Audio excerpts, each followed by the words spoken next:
This is KSN News 3 at 10.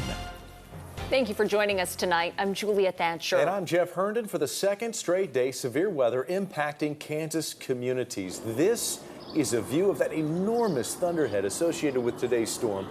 This shared with us by Gene Briggs in Cimarron. And take a look at this picture of a funnel cloud that developed over southwest Kansas, seen from Kiowa County around 5 this afternoon.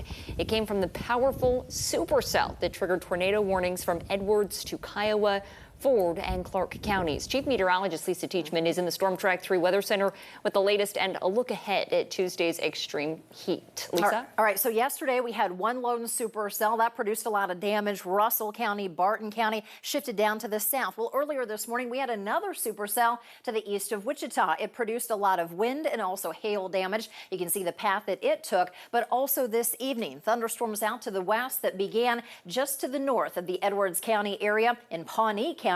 Then it produced a tornado just before 5 p.m. in southwestern Edwards County before it continued to dive southward. And now that activity has since ceased.